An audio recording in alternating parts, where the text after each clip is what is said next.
Unlock financial success with the fourth principle, the habit of saving. A rule from Napoleon Hill. Picture finding $200 on the street. Would you splurge or save? If saving doesn't come to mind, it's time to shift gears. Successful people aren't just lucky, they make saving a reflex, not a chore. Why? Because every saved dollar is a step towards your dreams. Saving is freedom. It means less dependency, peace of mind during unexpected events, more investment opportunities and funds for what truly matters. Remember, spending on things that don't align with your goals is a missed opportunity for growth. Transform saving from a duty into a triumph.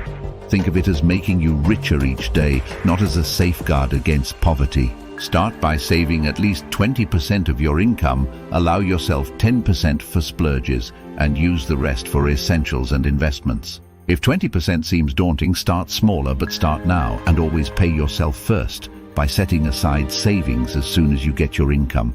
Begin your journey to wealth today by embracing the habit of saving.